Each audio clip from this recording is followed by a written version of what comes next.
Hello my dear friends, welcome to the quickest, the sharpest, the easiest, simple subject. Welcome to mathematics. Friends, we are learning lesson number 3, SCF LCM of standard 7 of Maharashtra State Board. In this video we are going to see how to find out SCF by different method. Name of the method is how to find out SCF by division method. Here we have to do division to find out SCF, and ultimately we will use this to reduce two fractions. So let us see how. Suppose two numbers are given, 252 and 144. We have to find out their SCF. So what we have to do? First step is divide the bigger number. Either it may be at the numerator or maybe at the denominator. Doesn't matter. Divide the bigger number by the smaller number. So first step is divide bigger number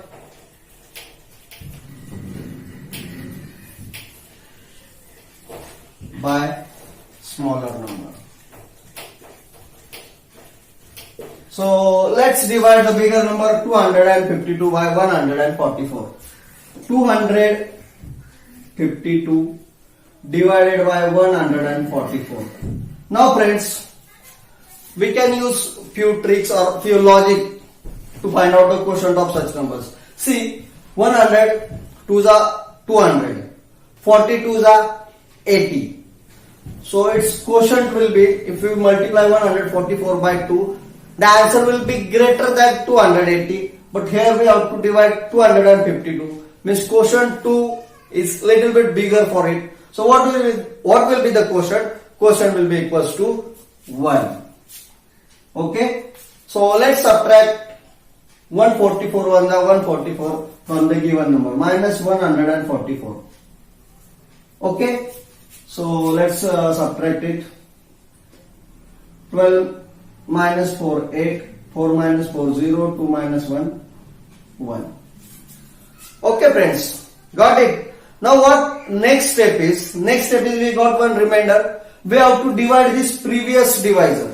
Divide the previous divisor by new remainder. So next step is divide previous divisor by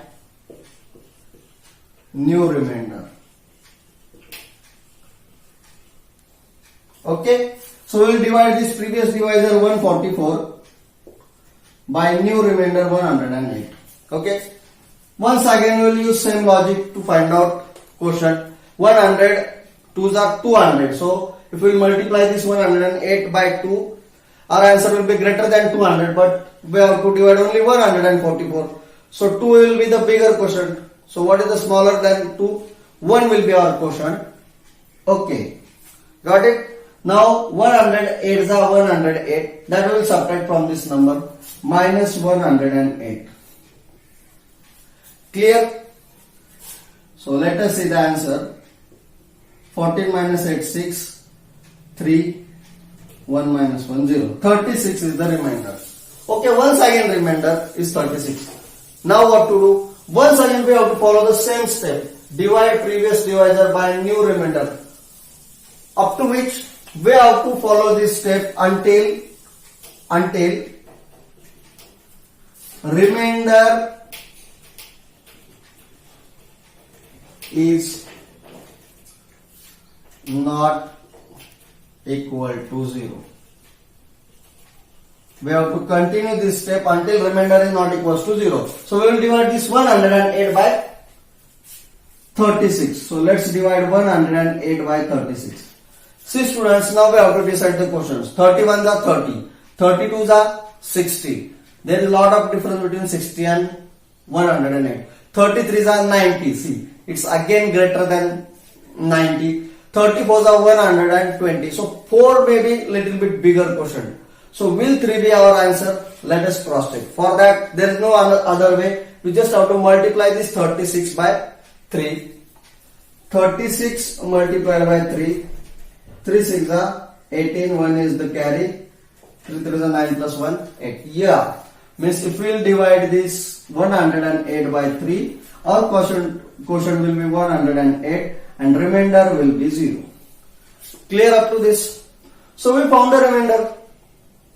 Done. Now what? Where remainder is the 0, that divider is our HCF. Got it? Wherever remainder is 0, that divisor is our HCF. Where remainder is 0,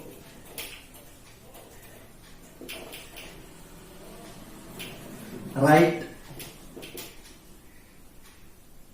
divisor as HCF.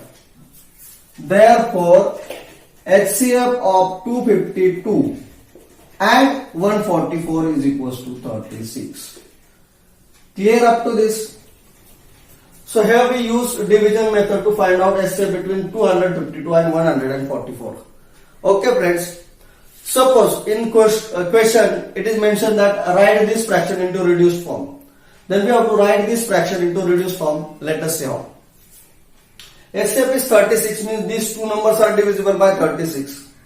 And 36 is the highest common factor, means these two numbers are not divisible by any other number which is greater than 36. So we will divide these two numbers by 36. So 252 upon 144 is equals to 252 divided by 36, 144 divided by 36.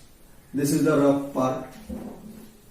Okay, this is the rough part. Friends, they are surely divisible. 36 is their HCF, means they are surely divisible. Now we have to decide the quotient. For here we can use one calculation trick. See, 36 is ending with 6. Say the table of 6. 6 1 the 6. 6 2 the 12.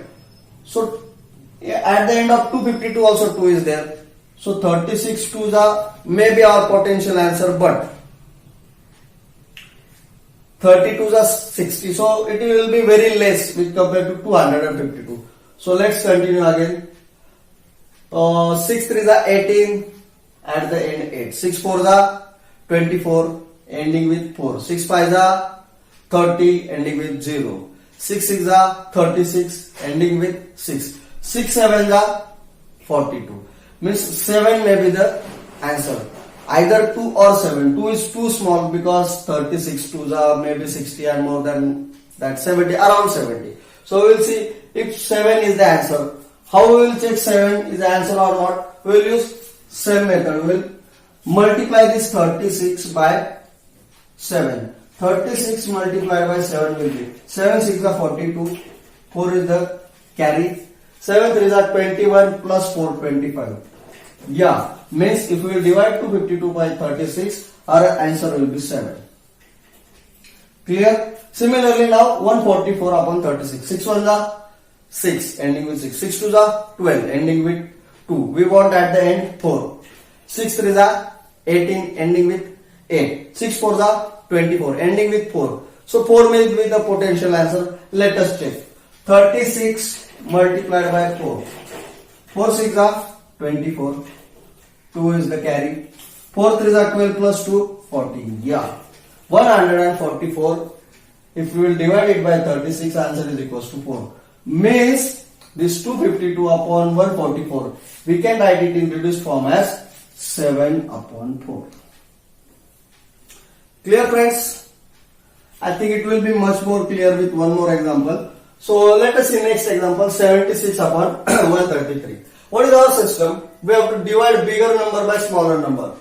Once again I am telling you. We have to divide bigger number by smaller number. Doesn't matter where it is, at the numerator or denominator. So let's divide the bigger number 133 by 76. Let's decide the quotient. 7 2s are 14. So 72 is 140 will be bigger than 133. So 1 will be the quotient. 2 will not be the quotient. 2 is bigger for this. So 76 1 the 76 we will subtract from this, and our answer will be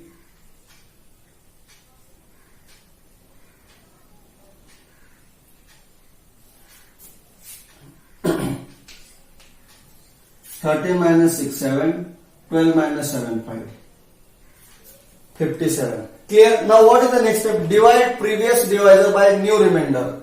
Divide this previous divisor by new remainder until remainder is not equal to 0. Is there remainder 0? No. So we have to divide. So let's divide previous divisor 76 by new remainder 57.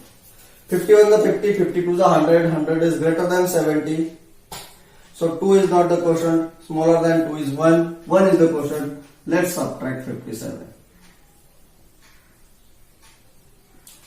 16 minus 7, 9, 6 minus 5, 1.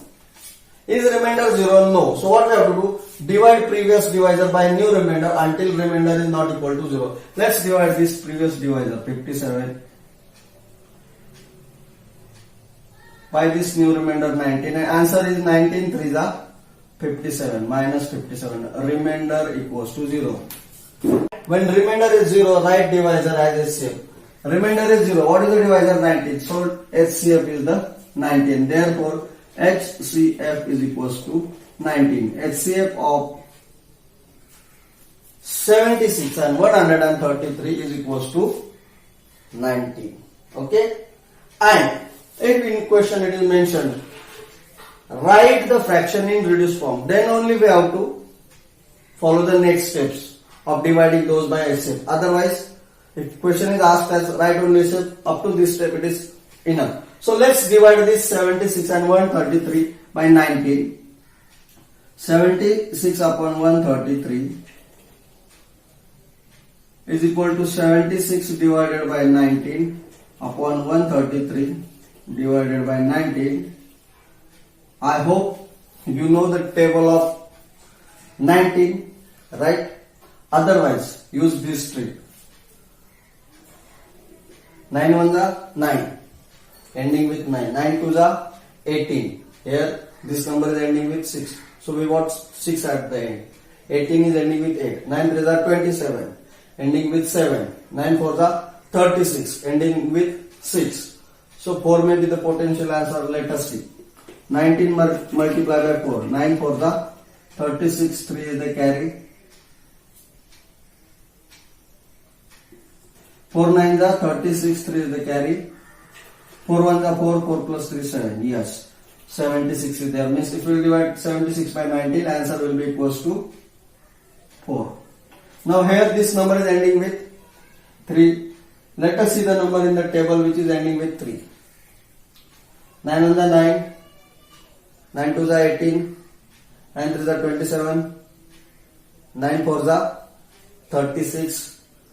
9 5 is 45, 9 6 is 54, 9 7 is 63, 63 is ending with 3. So 7 may be the potential answer. Let us see, is it correct? 19 multiplied by 7. 7 9 is 63, 6 is the carry. 7 on the 7 plus 6, 13. Yeah, 7 is the correct answer. Therefore 176 upon 133 is equals to 4 upon 7. Clear? Few students may find this method is easier than the factorization method. A very best of luck for all of those who will find this is easier than that. Few students may find both of the methods are easier for them. Their future is very bright. Actually, future of every student is bright. Okay? And few students may think that the previous one was good. So best of luck for them also. They can use that method wherever it is possible.